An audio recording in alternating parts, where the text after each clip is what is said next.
Today on The State of Us, Threads, Twitter, Musk, and artificial intelligence.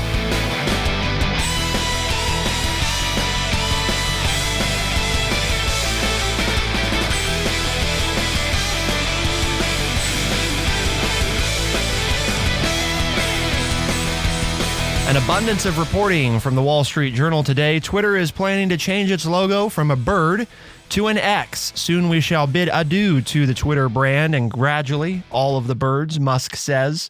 There's a new AI startup from Elon Musk raising questions about Tesla's future plans, and Meta's Threads, the new platform integrated in some ways with Instagram, isn't flagging propaganda. What will it take for the former Facebook parent company to beat Twitter? Welcome to The State of Us. I'm your host, Justin T. Weller, joined today by the one and only, your friendly redneck liberal and the senior resident historian here at True Chat, Mr. Lance Jackson. People, you need to unplug. Throw your devices away. Get a good book. Find a shade tree. Put your toes in the water. And don't care about what these people are doing. It's time to just revolt against all this social media hogwash. Life would be better without it. Okay, so now what do you want to really know? Okay, got it. So the show's over. That was it.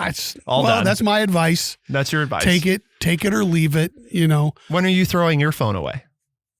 Well, I've got the lowest version possible to have one.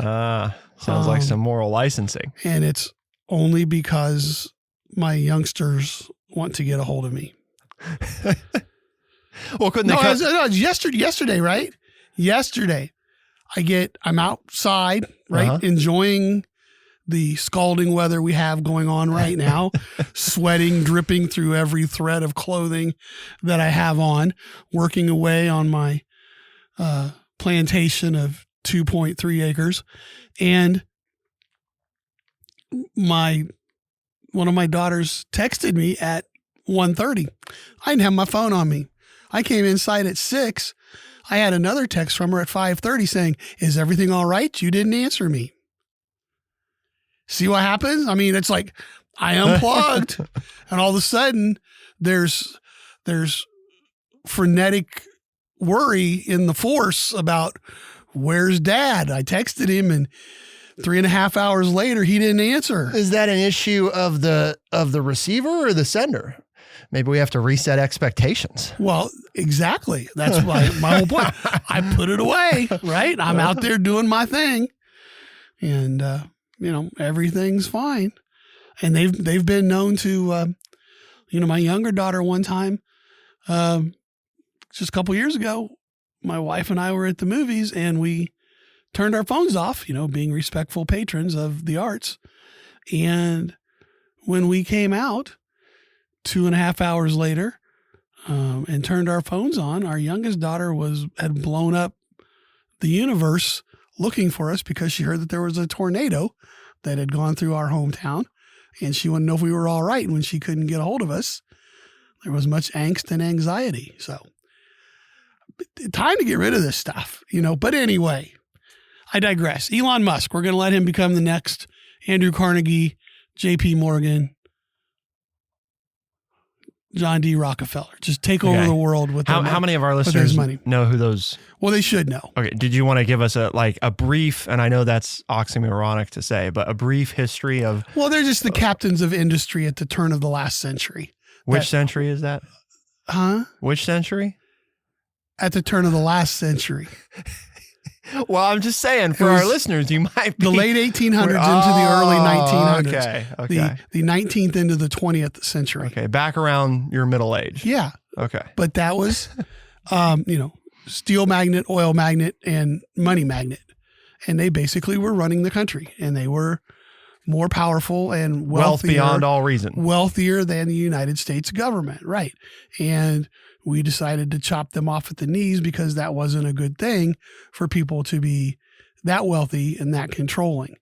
And now you got Zuckerberg and Musk who seem to be approaching that. I mean, right in one of the articles, I don't even know which one it was, Elon Musk goes, yeah, we're going to put $1 billion into doing this, and we're going to put another $2 billion into doing. I'm like, he's just throwing it around like it's pennies, right? I mean, how much power and influence should one individual be allowed to have? Fast forwarding back to, modern day. Can you fast forward back? Yeah, that's what we just did. We just did.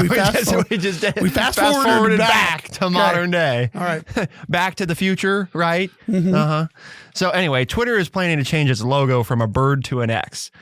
I remember reading this and just kind of chuckling. I hadn't even read the story, and I was like, yep, that sounds about right. On the one hand, right? Is it because of SpaceX? Well, is he Musk is he likes trying X. to take, is he trying to take control of X? Well, we're also going to talk about his new AI startup. The Roman numeral 10? You have any guess what his new AI startup is called? I have no clue. XAI. XAI. So we got SpaceX, XAI, and X.com. Is he trying to buy the rights to the letter X? Has he talked to Sesame Street and the Muppets? Maybe Tesla's going to get renamed. The letter X. Sounds like they'll just add X. When are they going to release the Tesla X? They got like the Model S. Yeah. So when do we get Model X? When he figures it's good enough. That's right. Probably is already there. When he needs another 10 billion. Needs? Does one need? He must have the need because he keeps going after it. Okay. Well, so X.com now points to Twitter.com. And there were some photos in recent days. So when will the bird leave my computer? Not that I follow it, not that I'm on there, but I get, join us on Twitter and all this other stuff. The bird's still there. When's the bird going to leave? Well, so what happens right now, if you go to Twitter.com, okay, is it still says Twitter.com, but now you get this graphic of X. And it says, happening now, join Twitter today. And then you can sign in. So I'm a member of Twitter. Yes, you are. I haven't looked at it in years, 15 years maybe. I don't know. They're in the process of doing this rebranding. And you might say, why? Well, one of the things is that Musk has shared before that his ambition is to use Twitter as the foundation of a vision that he has described as an everything app. Mm-hmm. In March, Musk said that he thought it was possible for his company to become, quote, the biggest financial institution in the world, end quote. Can I order my pizza at McDonald's on it? Probably. I mean, well, Twitter, before Musk took over, Twitter had experimented with for a while ordering via tweet with companies. I actually don't know if that's still, I don't think that's a current feature. I was just being very facetious. Oh, no. No, it's there, huh? Well, it was. I don't know if it still is. Gotcha. Domino's Pizza ordering reduced to seconds with emojis. Just going to make everybody illiterate.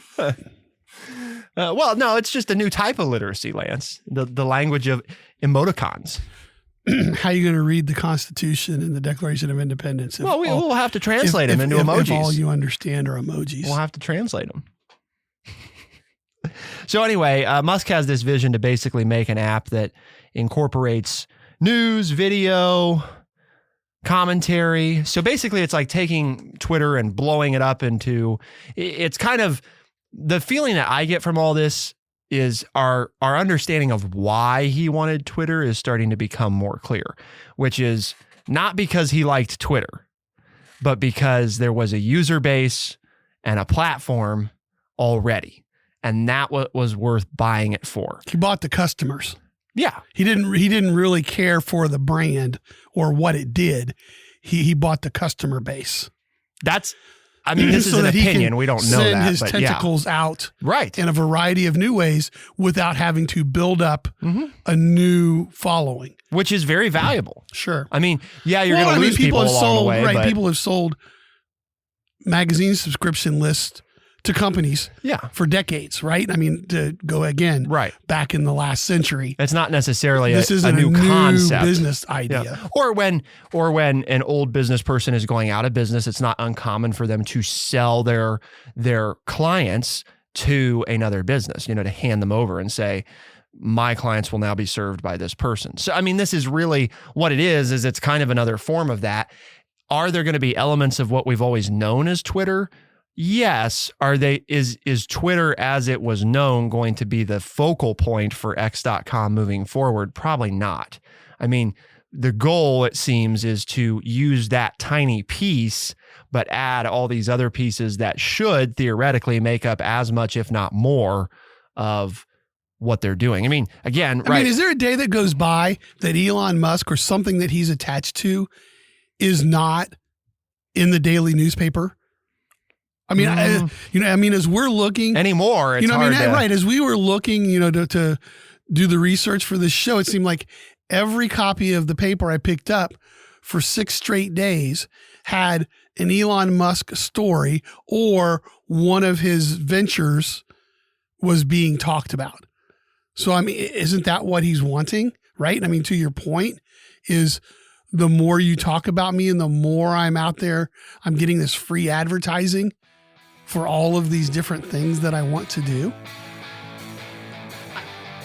I mean, are we creating this monster out there who's just going to have total power over everything? And are we to blame for it because we're giving them so much free publicity? Are these rhetorical questions, or is Lance going to give us an answer? Keep it here on The State of Us, and we'll be right back.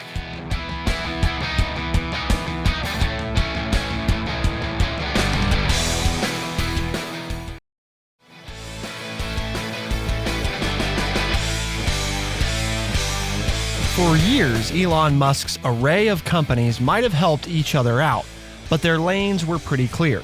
Tesla, the only one publicly traded, was for cars. SpaceX for Mars. Boring Company was for tunnels. Neuralink was for brain computers. Starlink, a product of SpaceX, was for planetary internet. And Twitter for interpersonal communications. The Wall Street Journal goes on to explain that on the surface, the difference between Tesla and xAI so far comes down to the complexity of the problems they want to address. In trying to develop fully driverless cars, Tesla has been working on a kind of AI traditionally applied narrowly to a specific task, driving. In officially rolling out xAI earlier this month, Musk cast his startup as seeking to explore much bigger issues, the sorts of ideas that have puzzled humanity for generations, like perhaps the nature of gravity.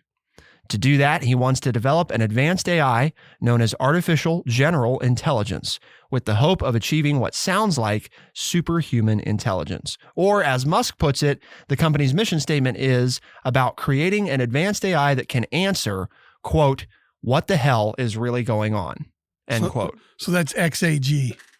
XAI. Oh. So, folks, you can't see what's going on here. So we're not smart enough to figure things out, so we're going to create something that's smart enough to. Sounds like the perfect explanation of humanity to me. We can't figure this out, so we're going to build something that can figure it out. He's shaking his head, that just goes rubbing his eyes. That just goes against. He's about to flop over, everything folks. I've thought about. But the big thing is, and this is where the business side of it comes in, people are giving all these ideas their money, right? I mean, he sold them on this idea of investing in these ideas. So whether he actually does it or not, he's convincing people to give their, I won't say hard-earned money in some of the cases, but their money to him, right? I mean, all of this money that he's coming, it's not all his money. People are investing in his companies. Well, one of them, right? Tesla's the only one that's publicly owned. The rest of them are his. Yes. But well, Twitter. Okay. Yeah.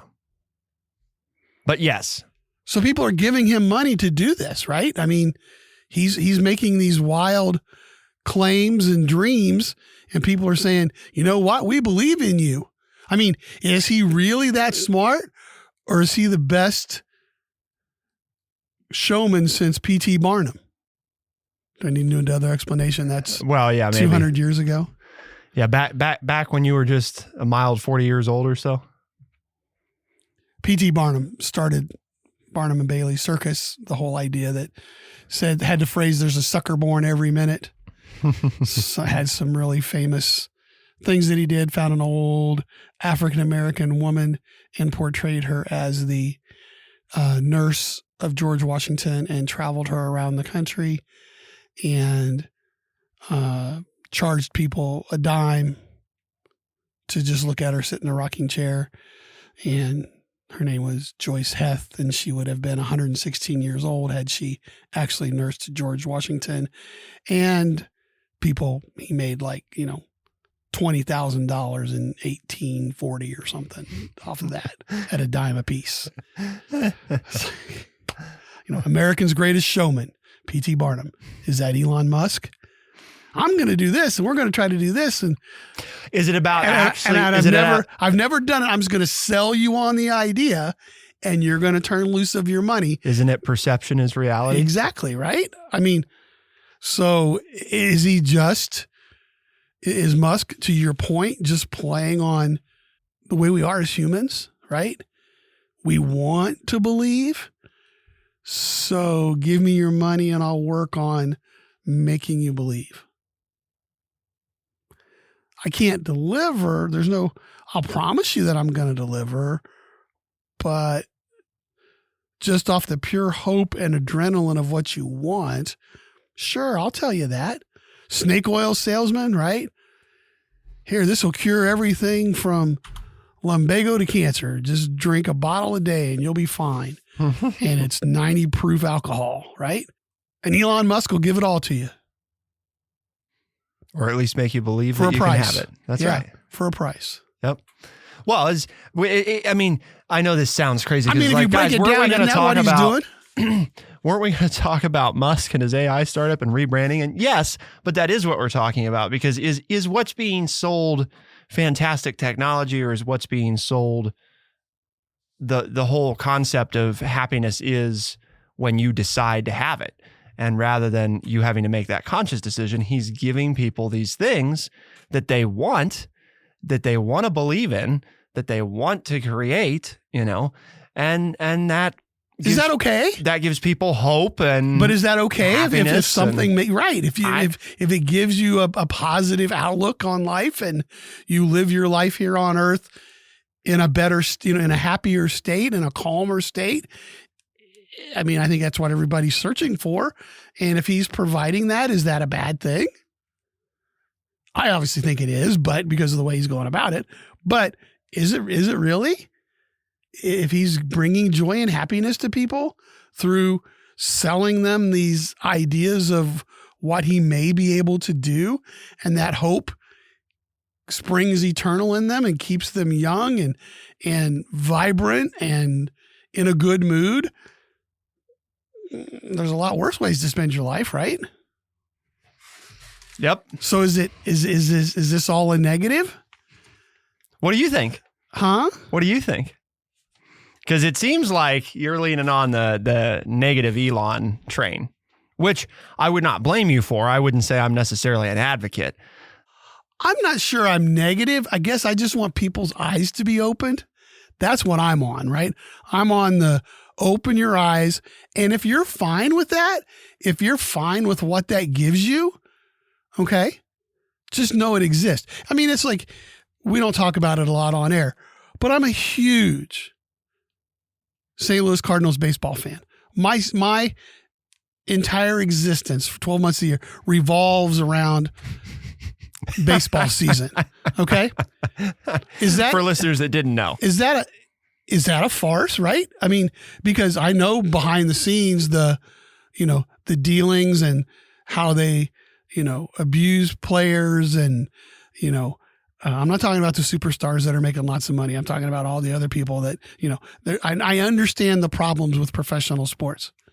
Yet it brings me lots of happiness. Yet it brings you happiness anyway. So it's okay but see, in my mind, you asked me my question. In my thought, all I want people to know is the dirty side of what it is that brings you happiness. If you know and understand the dirty things that are going on, and you can you admit that, but then deal with the parts that make you happy, I'm okay.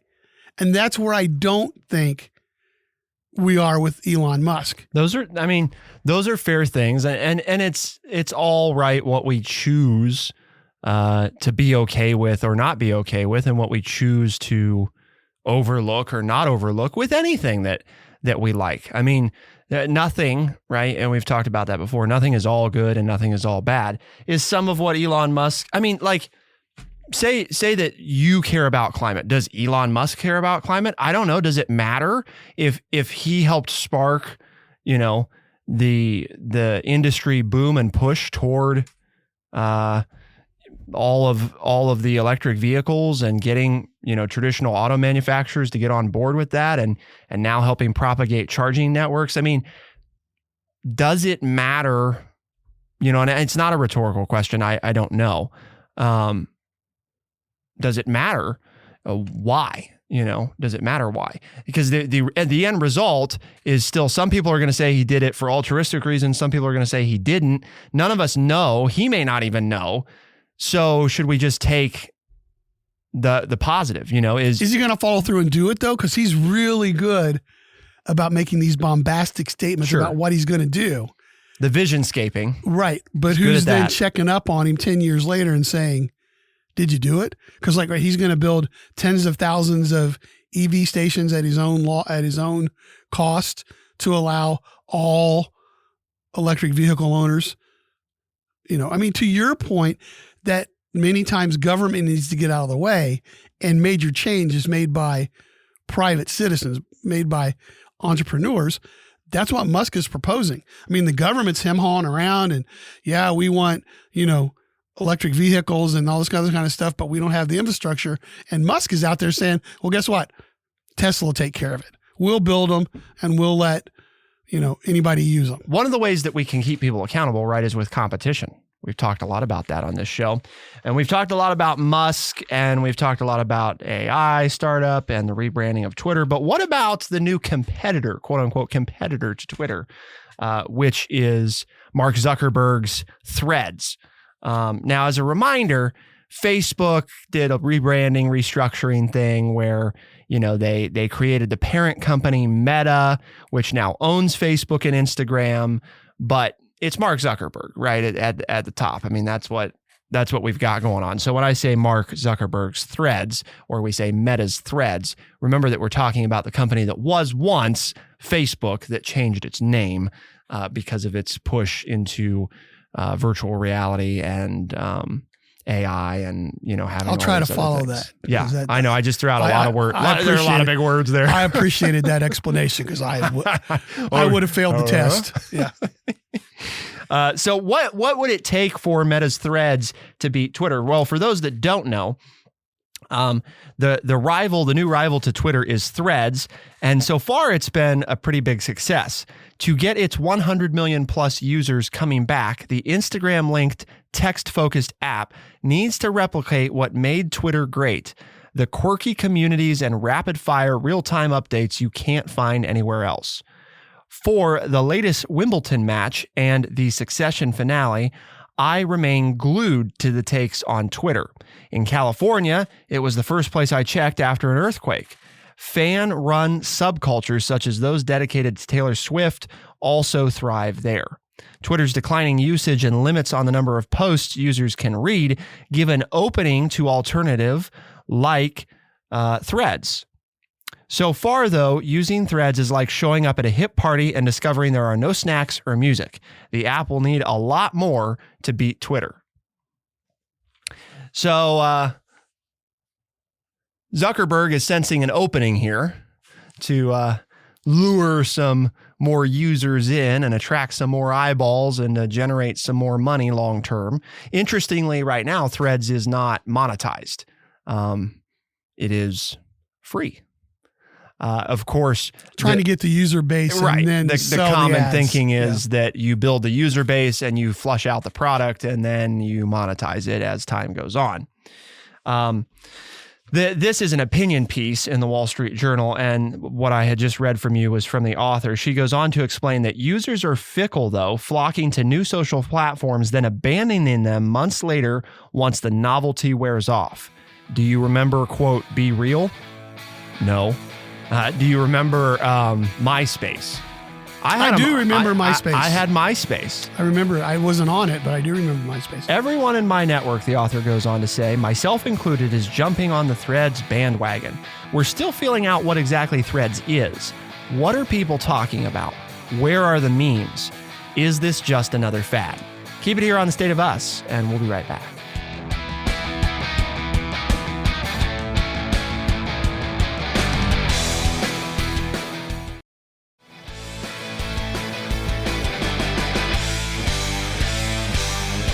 So you spent a lot of time on Threads yet, Lance? Really getting the scroll going? No, I used to spend a lot of money on my Threads, though. Oh, okay. So I could look good. Yeah? Yeah. Not But so much now? Haven't been on the, whatever it is. Whatever it is. Yeah, called Threads. Now, do you know anybody that has? Is that social media? Or Yes. What does that go under? Yes, What it's social media. Yep. Okay.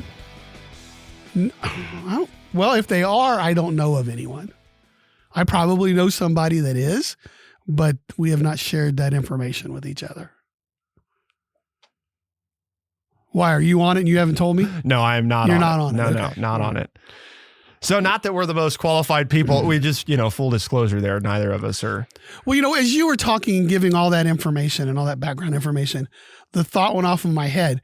Is this Mark Zuckerberg being angry because Elon Musk is getting the majority of the press?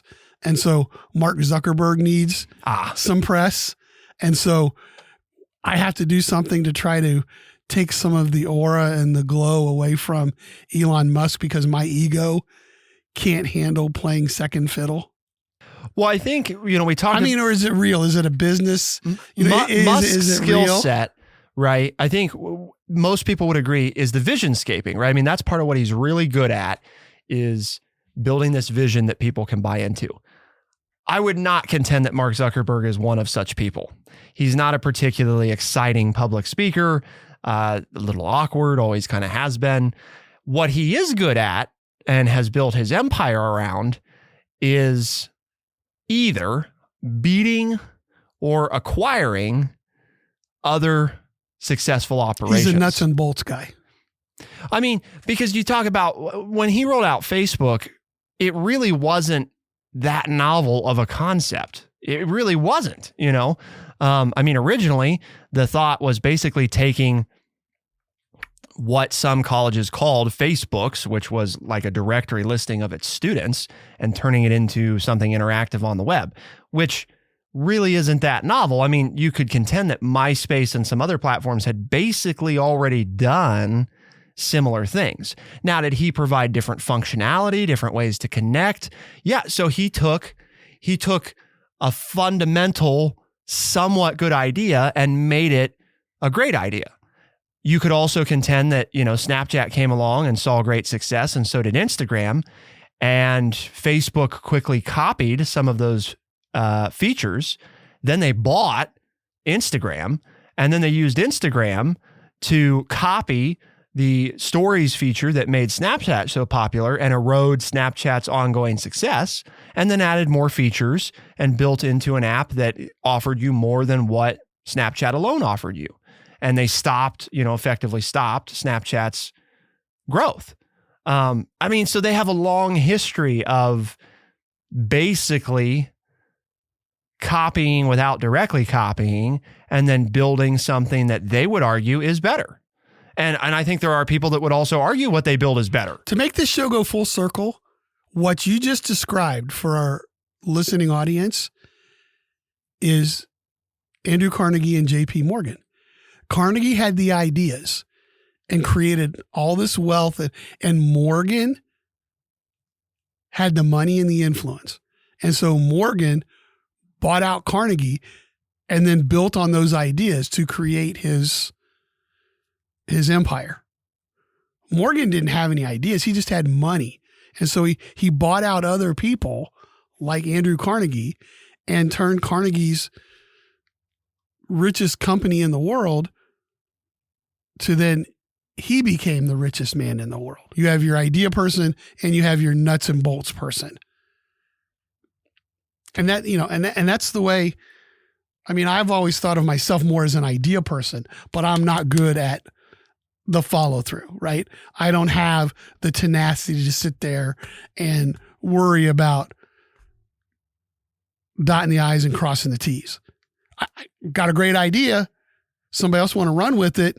That's fine, because I'm going on to the next idea, right? So, I mean, I can see where that takes place in the business world. Right. Where you have your idea man like and Musk, not to say that and the nuts and bolts guy like Zuckerberg. Right. I'm not claiming, obviously, that it's quite that boilerplate, because obviously, they have both created it sometimes, great ideas, and they've both worked some nuts and bolts things sometimes. But we're talking about their areas of what I would contend are expertise.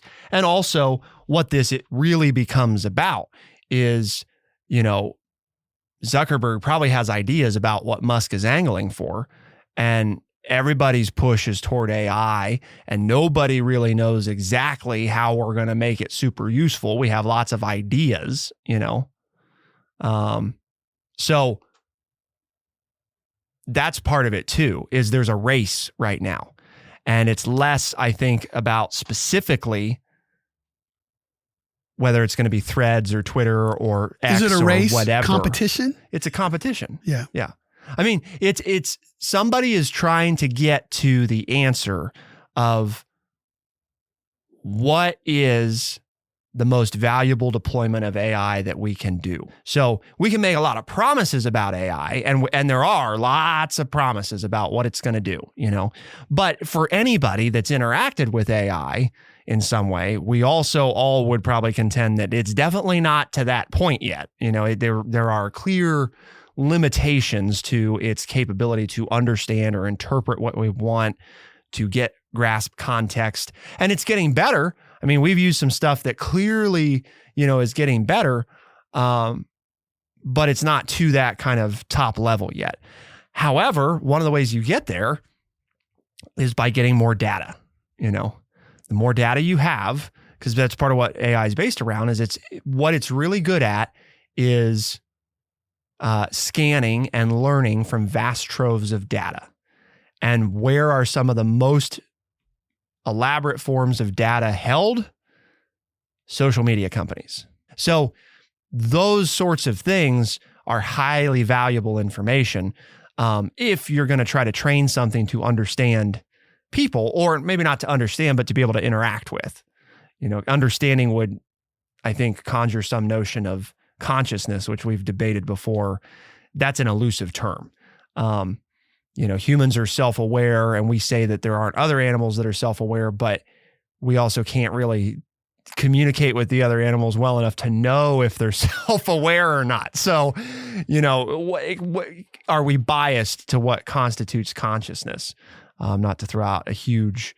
the answer is yes. I mean, that is a rhetorical question. Yes, of course we are. We only know consciousness as we know it. So to say that AI isn't conscious, well, no, it's not conscious in the way that people are conscious. Does that mean that it's not self-aware? Maybe not yet, but it also, I think, raises the big question of we wouldn't necessarily know when it is, because we're going to always be looking at it through the lens of how we measure our own self-awareness. And that's like saying, well, this whale's not self-aware because it doesn't do X, Y, Z the way that people do. So clearly it doesn't know that it's place in the universe, and it's like, okay, but at the same time, we have biological evidence that, there are creatures on planet Earth that have more neural connections in their brain than we do. We don't really know what we're chasing, but we have to be in the chase. Yes.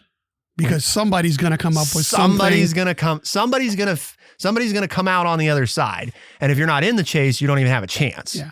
You can't win the race unless you enter, right? Right. And you don't know when you're going to quit running, but in the meantime, you got to run. Whew. Seems like I don't even want to open up this can of worms, but seems like an awful lot of money being spent that could be used to help people in other ways with all the problems we have in the world.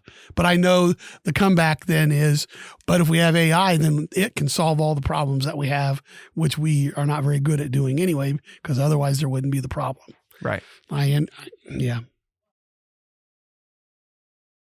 Well, it is that dynamic, right, of human nature of we have this desire to explore, to build, to create.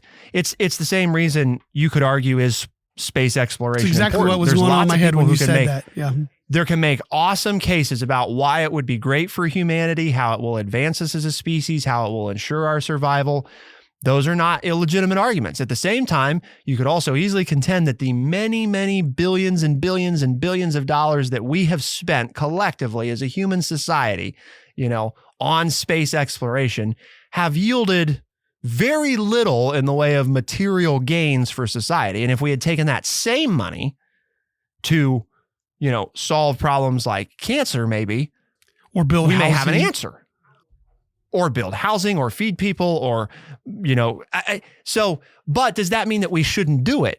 Because if we spend all of our time just spending money band-aiding the way things are right now, then you never go to what's next. And I'm not saying that there's a right answer, because that sounds like I'm predispositioning toward the answer is that you keep spending to invent, create. I think that it's kind of a moot point, because I think as long as there are people and as long as we have our capacity of free will, we will do that, because it is in some people's nature to seek, to build, to discover, to grow, to climb. And not that it's wrong either. I'm not saying it's wrong either. I'm just saying that I think that sometimes we mistake that the reason somebody's doing something is because, they're doing it because it will be good and do these things. Or they're doing it because they want to do it and it's good to justify because it could bring about these good things. Is Mark Zuckerberg pursuing AI because he thinks it'll be good for the human race? Yes. Is he pursuing it because he thinks it could make him a boatload of money? Yeah. And you can't separate those things. You can't. You can't say, well, would he still do it if there's money to be made? So you can't say that. He's not doing it for purely altruistic reasons, and neither is Elon, but that doesn't mean that what they're doing doesn't merit our attention, time, effort to pay attention to and figure out what's going on, or at least try to figure out what's going on. Because as we just covered, nobody knows what the heck's going on. Nobody knows what the end result of this is. We just have theories about where it might lead. Why do we have this show today? Well, it was a fun show. I enjoyed it anyway, but hopefully you did too. But we had it because here at True Chat, we have a mission. And that mission is to educate people by providing honest, open, and respectful conversations. Share today's show with your family and friends and coworkers. And if they say they'd like to listen to the show, then tell them they can find us as a podcast on Spotify, Overcast, Stitcher, Apple Podcast, and everywhere podcasts are found. The State of Us releases new episodes first thing in the morning, Tuesday and Thursday. Those same episodes are heard on the weekends on AM and FM radio stations across the United States and parts of Canada. For The State of Us, I'm Justin T. Weller. I'm Lance Jackson. Special thanks to producer Bradley Butch, and thank you all, our audience, for tuning in. We'll see you next time. Be the change.